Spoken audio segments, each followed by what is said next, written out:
বর্তমান সময়ে আমরা আমাদের ত্বককে উজ্জ্বল দেখানোর জন্য, ত্বককে ফর্সা করার জন্য বিভিন্ন ধরনের হোম রেমিডিস থেকে শুরু করে বিভিন্ন ধরনের ক্রিম ব্যবহার করে থাকি। তো আজকের ভিডিওতে তেমনই একটি ক্রিম সম্পর্কে আলোচনা করব, যে ক্রিমটি আমাদের ত্বককে ফর্সা করার পাশাপাশি বিভিন্ন ধরনের উপকার করে থাকে, বিভিন্ন ধরনের রোগের ক্ষেত্রে ব্যবহার করা হয়ে থাকে।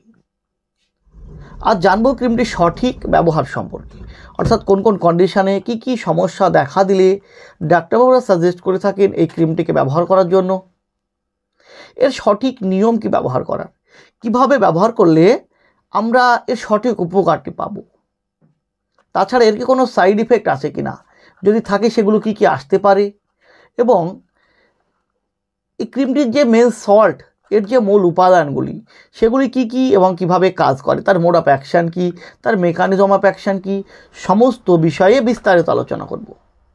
তো তার আগে আপনি যদি আমার চ্যানেলে নতুন হয়ে থাকেন, প্লিজ চ্যানেলটিকে সাবস্ক্রাইব করে সম্পূর্ণ ভিডিওটি দেখতে থাকুন। তো আজকের আলোচ্য বিষয় যে ক্রিমটিকে নিয়ে, যেটি হলো গরি গরি ক্রিম, যার মেন সল্ট, যার মূল উপাদানগুলি হলো হাইড্রোকুইনন, ট্রেটিনয়েন ও মোমেটাসন। তো যে ক্রিমটি বেসিক্যালি আমরা ব্যবহার করে থাকি আমাদের ত্বককে ফর্সা করার জন্য, ত্বককে উজ্জ্বল দেখানোর জন্য, আমাদের ত্বকে থাকা বিভিন্ন ধরনের দাগকে অপসারণ করার জন্য, বিভিন্ন ধরনের ক্ষতকে দ্রুত পূরণ করার জন্য, সাথে সাথে ডাক্তারবাবু এটিকে ব্যবহার করতে দিয়ে থাকেন আমাদের যে মেলাজমা, যেটাকে আমরা চলতি ভাষায় মেস্তা বলি। তো মেলাজমা যেটা আমাদের ত্বকের উপরে কালো কালো সোপ সোপ দাগ সৃষ্টি করে, তো সেই দাগকে অপসারণ করতে ডাক্তারবাবুরা এই ক্রিমটিকে ব্যবহার করতে দিয়ে থাকেন আমাদের। এছাড়াও হাইপার পিগমেন্টেশনের ক্ষেত্রে, অ্যাকনি পিম্পল অর্থাৎ ব্রণ চিকিৎসায়, black head white heads remove করতে, আমাদের যে ডার্ক সার্কেল সেই ডার্ক সার্কেল অপসারণ করতে, ব্রণর দাগ, পক্সের দাগ থেকে শুরু করে বিভিন্ন ধরনের দাগকে অপসারণ করতে, আমাদের ত্বককে সফট রাখতে, ত্বকে টান টান দেখাতে, ত্বকে বিভিন্ন ধরনের র্যাশেস, চুলকানি, রেডনেস এগুলিকে ঠিক করতে এই ক্রিমটিকে ডাক্তারবাবু ব্যবহার করতে দিয়ে থাকেন আমাদের। তো আজকে জানবো এই ক্রিমটি কীভাবে কাজ করে, তার মোড অফ অ্যাকশান কী, তার মেকানিজম অফ অ্যাকশান কী।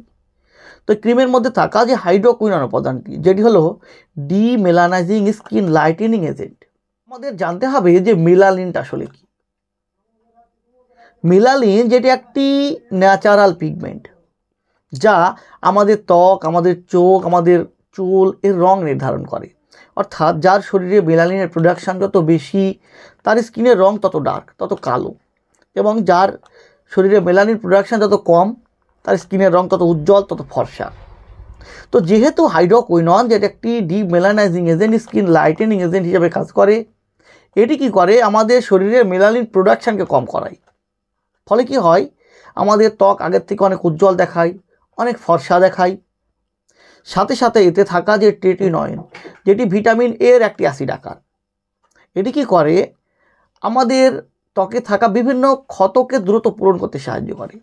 ত্বকে থাকা যে বিভিন্ন ধরনের ডেড সেল, সেই ডেড সেলকে অপসারণ করে ত্বকে নতুন কোষ তৈরি করতে সাহায্য করে।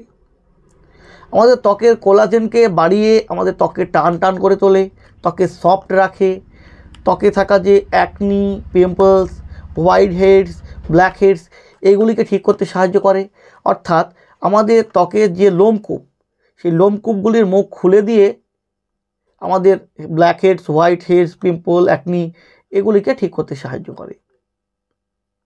এইভাবে কাজ করে এই উপাদানটি। এছাড়াও আরেকটি উপাদান আছে, যেটা হলো মোমেটাসন, যেটি একটি স্টেরয়েড। এটি কি করে আমাদের শরীরের বিভিন্ন ধরনের যে কেমিক্যাল মেসেঞ্জার, সেই মেসেঞ্জারগুলিকে ব্লক করার কাজ করে। তার মধ্যে যেমন একটি হচ্ছে প্রোস্টাগ্ল্যান্ডিন। এই প্রোস্টাগ্ল্যান্ডিন কেমিক্যাল মেসেঞ্জারকে ব্লক করে আমাদের ত্বকের যে র্যাশেস, চুলকানি, রেডনেস অর্থাৎ লাল ভাব এগুলিকে কম করার কাজ করে।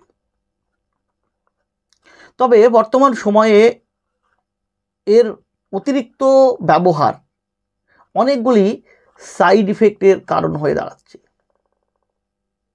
এই ক্রিমটি আপনি যদি দীর্ঘদিন একটানা ডাক্তারের পরামর্শ ছাড়াই ব্যবহার করেন, সেক্ষেত্রে আপনার ত্বকে রেডনেস কমার পরিবর্তে রেডনেস আরও অনেক বেড়ে যায়, ত্বক অনেক পাতলা হয়ে যায়, ত্বকে বিভিন্ন ধরনের র্যাশেস দেখা দেয়। তাছাড়া যদি আপনার এই উপাদানগুলির মধ্যে কোনোটি অ্যালার্জি থাকে, সেক্ষেত্রে র্যাশেস, চুলকানি এসবগুলি দেখা দিতে পারে, রেডনেস এগুলো বাড়তে পারে। তো কিভাবে ক্রিমটি আপনি ব্যবহার করবেন? তো যেহেতু এই ক্রিমটি একটি নাইট ক্রিম, তাই এটিকে রাত্রিবেলায় ব্যবহার করতে হয় এবং ব্যবহার করার আগে ঠান্ডা জলে মুখ ধুয়ে নিয়ে তারপরে রাত্রিবেলা ব্যবহার করবেন এবং সকালে উঠে আবার ঠান্ডা জলে মুখ ধুয়ে নেবেন। এইভাবেই ব্যবহার করতে হয়। তবে একটা জিনিস খেয়াল রাখবেন, এই ধরনের ক্রিম কখনোই সেলফ মেডিকেশন করতে যাবেন না, কারণ এই ধরনের ক্রিমগুলি অনেকগুলি সাইড ইফেক্টের কারণ হয়ে দাঁড়ায়, সাইড ইফেক্ট দেখা দেয় ক্রিমগুলি ব্যবহারে। তাই সেলফ মেডিকেশন না করে একজন ডাক্তারের সঙ্গে কনসাল্ট করে তিনার নির্ধারিত দেওয়া নিয়মে, তিনার নির্ধারিত ডোজে মেডিসিনটি ব্যবহার করবেন। ফলে আপনাকে সঠিক উপকারটি পাওয়ার পাশাপাশি সমস্যায় পড়তে হবে না। তো বন্ধুরা, এই ছিল গড়ি গড়ি ক্রিমটির সম্পর্কে একটি ছোট্ট ভিডিওটি যদি আপনার ভালো লেগে থাকে, যদি কোনো উপকার এসে থাকে, প্লিজ চ্যানেলটিকে সাবস্ক্রাইব করে লাইক দিতে ভুলবেন না। সুস্থ থাকবেন, ভালো থাকবেন। আবারও দেখা হবে হেলথ রিলেটেড, মেডিসিন রিলেটেড অন্য কোনো ভিডিওতে। আজ এই পর্যন্তই, ধন্যবাদ।